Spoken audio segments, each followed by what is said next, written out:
Cześć, Bartek Urban. Zapraszam do testu Toyoty Aygo X. A nie, przepraszam.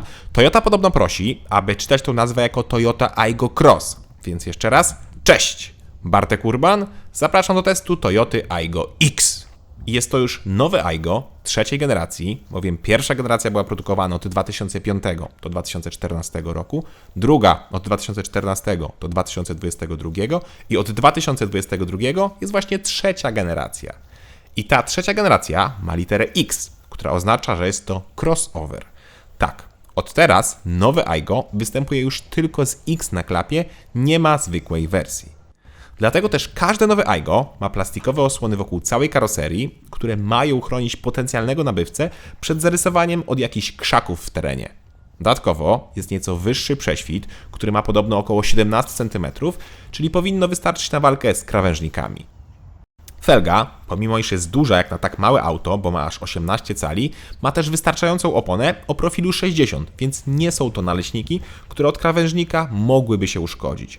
Chociaż ja i tak sugeruję mniejszą felgę, bo na tych jest jednak nieco sztywno, plus ten rozmiar jest bardzo trudny do dostania, a jak już jest dostępny, to jest naprawdę drogi. No ale trzeba przyznać, że auto wygląda naprawdę sympatycznie i ładnie. Nowe Aygo X może się podobać, jest ładnie narysowane i pasuje do miejskiej dżungli. Dodatkowym smaczkiem jest opcjonalny, otwierany miękki dach za 5000 zł ekstra. Fajny bajer, jednak w kabinie jest przez to jeszcze głośniej, ale o tym będzie później. Nowe Aygo też sporo urosło, bowiem wymiary to 3700 mm długości, 1740 szerokości oraz 1525 mm wysokości, podczas gdy poprzednik był o 23 cm krótszy, 12 cm węższy oraz 6 cm niższy.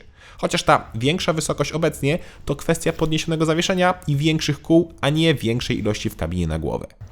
Większa jest za to na pewno ilość miejsca w bagażniku, bowiem kufer ma 231 litrów, podczas gdy poprzednik miał 168 litrów. Wciąż natomiast klapa to jedna tafla szkła. A sam bagażnik jest większy, choć teraz jest jeszcze trudniej się do niego spakować, bo mamy jeszcze wyższy próg załadunkowy. Poza tym obicia foteli są metalowe, co można łatwo uszkodzić i podrapać, a pod podłogą, jak mamy opcjonalne audio JBL, to jest tam schowany subwoofer, który zabiera nam nieco przestrzeni. Swoją drogą, radio gra bardzo przeciętnie, więc lepiej nie wybierać tej opcji i mieć nieco większy bagażnik. W bagażniku są też dwa haczyki na zakupy oraz z tyłu mamy rączki do składania oparcia i powiększenia w ten sposób przestrzeni bagażowej. Wsiadamy na tył, co jest mocno karkołomne, bo drzwi otwierają się pod niesamowicie małym kątem, co jest dla mnie niezrozumiałe. Skoro to jest małe miejskie auto, które ostatnio urosło, to być może będą tym podróżowały osoby z dziećmi. A w ten sposób włożenie tutaj wygodnie małego fotelika dziecięcego, tak zwanego nosidełka, jest bardzo trudne. Ja sam ledwo tu wsiadałem, tak żeby nie uderzyć się w coś. Co więcej, auto jest o 23 cm dłuższe, dlatego kompletnie nie czuć w kabinie i wydaje się, że auto jest tak samo ciasne jak poprzednik. Po zajęciu miejsca ja się nie mieszczę, a mam 186 cm wzrostu. Ale tak jak mówię, no to jest małe auto, raczej dla rodziny 2+2. Nie ma tutaj też podłokietnika, nie ma złączy, nie ma nawiewów, ani nawet gazetowników, a nasza jedyna opcja to okna i to tylko uchylane. Aha, i mamy jedno płytkie miejsce na napój z taką śrubą w środku. Jest też goła blacha w kabinie, na szczęście pomalowana pod kolor karoserii.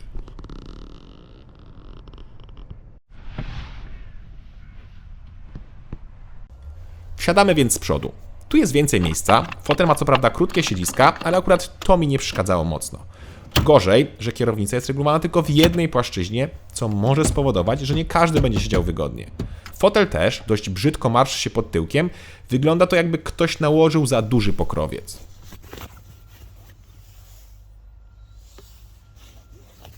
W takim razie pora na deskę rozdzielczą, która też przeszła dużą metamorfozę. Ba, tutaj zmieniono wszystko, bowiem tak wyglądała stara deska. W nowej inne jest wszystko. Przez nawiewy, kierownicę, zegary, a na ekranie kończąc. Mój egzemplarz ma fajne, pomarańczowe wstawki, które mocno ożywiają wnętrze, w standardzie jednak aż tak fajnie nie jest. Ale jak widzicie, nawet podstawowa wersja ma kolorowy ekran z obsługą Apple CarPlay i Android Auto, za co duży plus. Ja miałem nawet jeszcze większy ekran, który działa dość przeciętnie, ponieważ miewa czasami duże opóźnienia. Kamera cofania ma słabą jakość.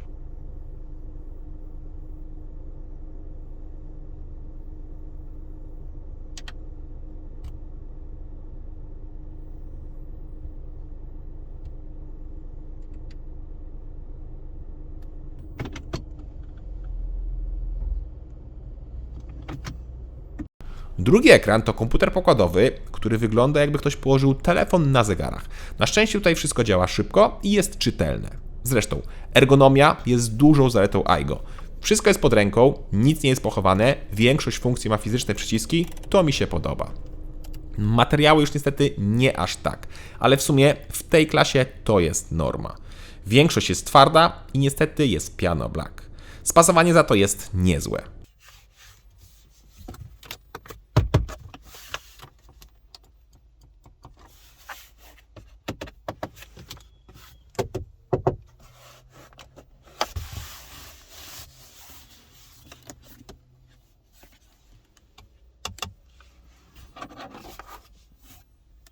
To na koniec schowki i potem przechodzimy pod maskę.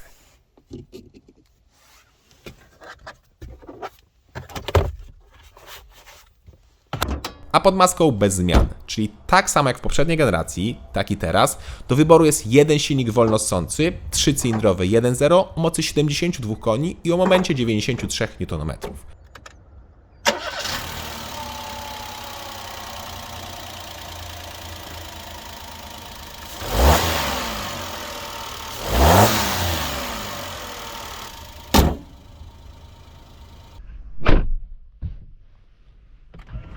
Poprzednik miał ten sam silnik, ale różnica była w skrzyni biegów. Obie generacje mają albo 5-biegowy manual, albo automat, z tym, że poprzednik miał skrzynię X-Shift, co było zautomatyzowaną skrzynią manualną, a nowa generacja ma bezstopniowe CVT. I właśnie ja taką skrzynię bezstopniową wybrałem do testów. Co ciekawe, nowe AIGO jest większe, więc i cięższe, a to oznacza, że z manualem jest wolniejsze niż poprzednik. Nowe robi setkę z manualem w 14,9 sekundy, a stare w 13,8. Ale z automatem jest już przewaga, bowiem poprzednik robił 15,2 sekundy, a nowe 14,8. Jak widzicie, skrzynia automatyczna w poprzedniku była super wolna. Nowa taka nie jest. To znaczy skrzynia nie jest, ale auto jest. Pora na pomiar.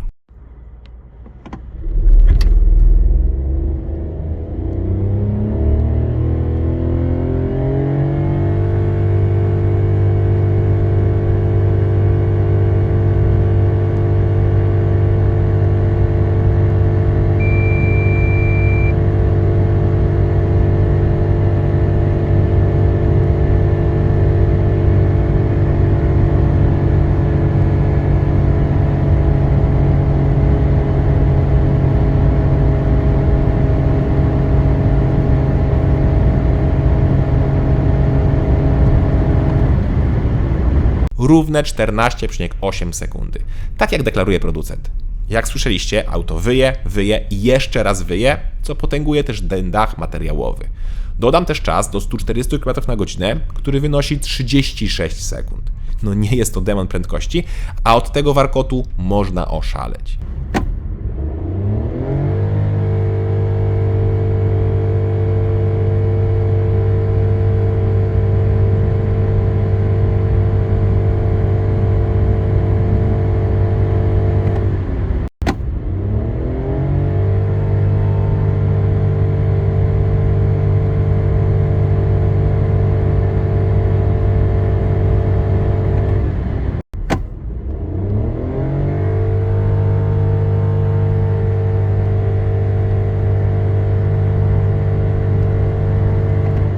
Jak słyszeliście, reakcja na gaz jest średnia, a jedyne co się zmienia to poziom głośności, a auto jakby nie chciało jechać.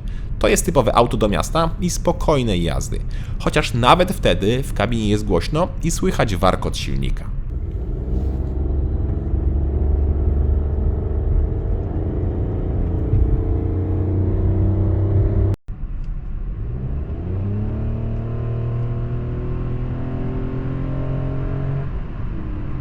Na trasie 120 km/h to jest taka graniczna wartość, bo nawet wtedy jest już głośno. Głośno, ale w miarę ekonomicznie. Przy 120 spalanie to około 5,8 litra. Niestety, ale przy 140 jest już o 2 litry więcej, więc nie polecam tak jeździć. Raz, że jest już wysokie spalanie, a dwa, że jest super głośno.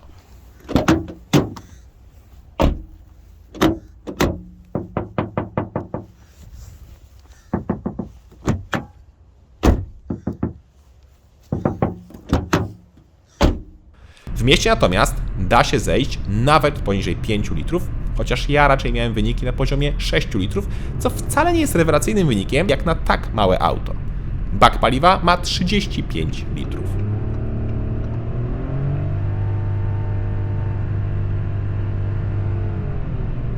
Nie można mieć za to zastrzeżeń do jazdy.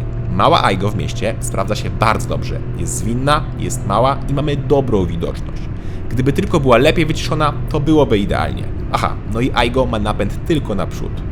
Samochód też jest dość szeroki, przez co w trasie nie powoduje, że czujemy się, że zdmuchnie nas wiatr. Pora więc sprawdzić, czy cennik nas nie zdmuchnie. Cena Aygo X zaczyna się od 69 tysięcy złotych za manual oraz od 76 tysięcy złotych za automat. Z tym, że automat jest od razu z drugim poziomem wyposażenia, dopłata więc do automatu to 5 tysięcy złotych. Mój egzemplarz kosztował 99 tysięcy złotych. Tak, niemal 100 tysięcy złotych jest drogo. I co ciekawe, za 6 tysięcy złotych więcej możemy mieć Yarisa z tym samym poziomem wyposażenia. Yarisa, który jest dużo większy, przestronniejszy, mocniejszy, szybszy i pali tyle samo. Zdecydowanie bardziej wolałbym Yarisa od Aygo X. Przewaga Aygo Xa to wygląd, bo ten naprawdę jest bardzo sympatyczny, oraz podniesione zawieszenie, które jest zaletą dla osób starszych z problemami z plecami. Z drugiej strony, szkoda właśnie, że nie ma zwykłego Aygo bez X, wtedy cena pewnie byłaby niższa o kolejne 5-7 tysięcy złotych i auto miałoby nieco więcej sensu. Bo tak, to naprawdę ciężko w nim znaleźć jakieś zalety. Cześć!